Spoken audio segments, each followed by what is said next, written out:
Всем привет, друзья! Все вы знаете, насколько я люблю марку с трехлучевой звездой на капоте. И вы знаете, что у меня у самого запредельно живучий Mercedes C230 компрессор 95 года в 202 кузове, который я никак не могу уже добить 4 года, что я им владею. Пробег моего 111 мотора по одометру составляет 410 тысяч, из которых лично я накатал 200 тысяч при работе в такси. Однажды я, кстати, общался с мужиком, который таксовал на дизельном 124-м Мерседесе, и пробег перевалил, только вдумайте, за 1 лям километров. Потом он его, кстати, отдал жене, а позже в этом Мерседесе полностью сгнил кузов. Железо отдали на металлолом, а двигатель и коробку продали, и он уже ходит у другого владельца где-то в деревне.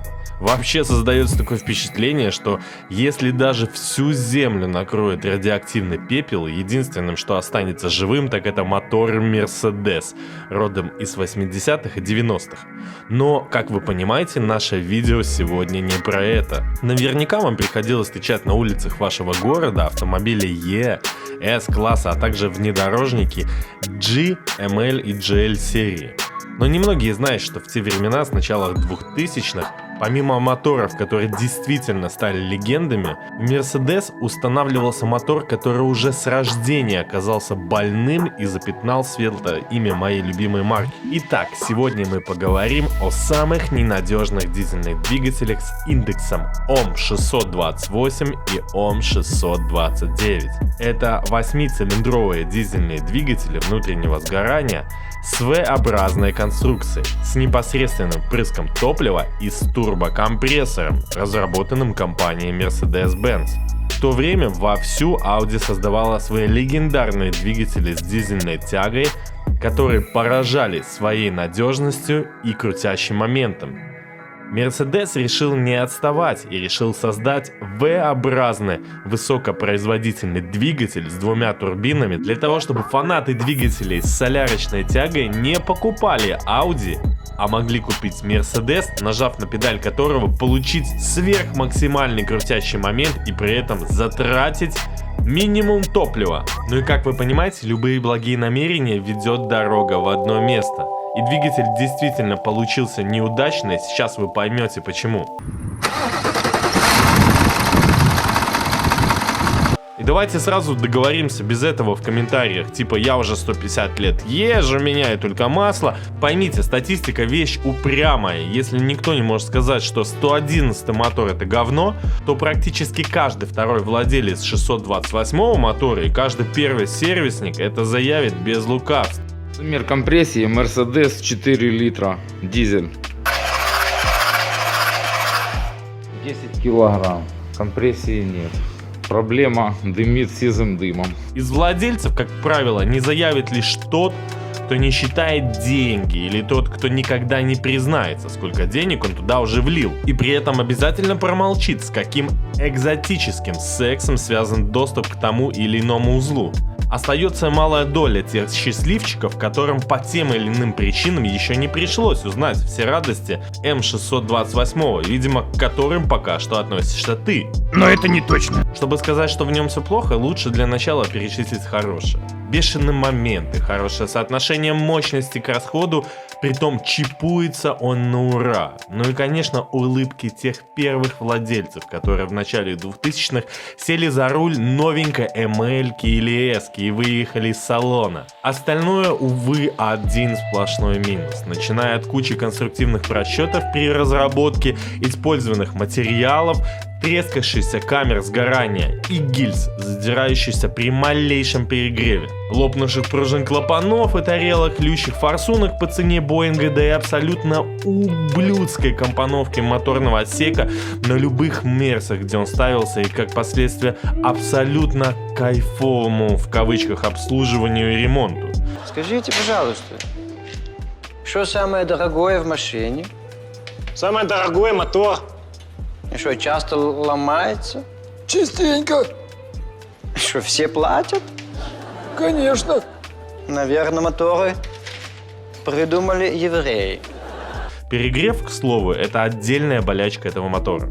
Этот мотор имеет абсолютно неоправданно сложную систему питания и управления с кучей насосов, охладителей, 2 турбин с таким же тупым и сложным управлением, в который он любит срать маслом при малейшем износе. И ценители солярки с желанием сэкономить это точно не простят. Бывало так, что даже из охладителя сливали не по 1 литру масла. Ну, например, среднестатистический владелец 163 МЛ-ки с этим мотором, узнав, что откапиталить этот мотор с вменяемой заменой всего и вся будет стоить столько же, сколько и сам 163, а БУ мотор контрактный хрен найдешь, начинает в спешном порядке от него избавляться, расписывая в объявлении чудесные тяговые свойства этого мотора.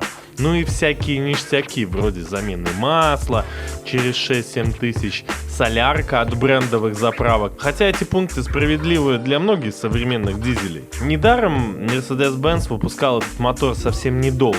И авто с этим двигателем продаются на порядок дешевле, чем, к примеру, 112 или 113 мотор. И вы запросто можете угодить в капкан сладкой цены, получив в итоге вечную машину не в плане надежности, а в плане того, что один раз купишь, хрен продашь. К примеру, те же самые гелики выпускали с этим мотором недолго. Наверное, осознали, что в дальнейшем его владельцы столкнутся с рядом трудностей и в 2006 году сняли его с производства. Daimler-Benz был зажат экологическими требованиями Евро-4 и вынужден был навешивать на свои моторы сажевые фильтры EGR, тем самым усложняя конструкцию, снижая ее надежность и удобство эксплуатации. Сажевый фильтр умрет в любом случае, замена обойдется весьма недешево. Без него и без EGR машина ездит гораздо лучше и расходует меньше топлива. Однако простая заглушка EGR и удаление сажевых фильтров физически на этих далеко не глупых моторах результата не дает. Необходимо глубокое и очень профессиональное вмешательство в топливные карты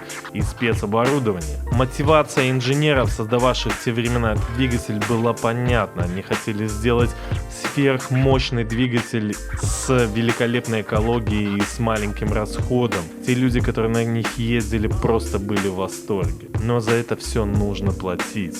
Mercedes понял, что он накосячил с этим двигателем, понял, что выпустил его преждевременно и до конца не проверил. Но назад уже дороги нет. Были сделаны новые ML-ки, новые GL под этот мотор, S-ки и E-шки. И поэтому с небольшими доработками был выпущен, опять же, такой же сырой двигатель ОМ-629, который является наследником ОМ-628. В 2010 году произошло завершение производства. Если почитать русскоязычные форумы, то вы сможете проникнуться всеми адами владения этого двигателя у наших соотечественников. И уж точно, если вы увидите объявление типа «Крутой Mercedes с великолепным дизельным двигателем с обозначением 400, 420 или 450», бегите от него подальше. Лучше уж, если хотите хороший дизель, возьмите 320 CDI или 2.2 CDI. Или 2.7 CDI, он будет довольно-таки неплохой. Ну что ж, друг, если тебе понравилось это видео, и ты хочешь, чтобы в таком формате мы продолжали дальше, ставь свой лайк. Если у тебя есть что добавить, то, пожалуйста, напиши это в комментариях. И если это видео наберет 250 лайков, то я выпущу новое видео с еще более геморным мотором, который произвела мною любимая марка Mercedes-Benz. Увидимся.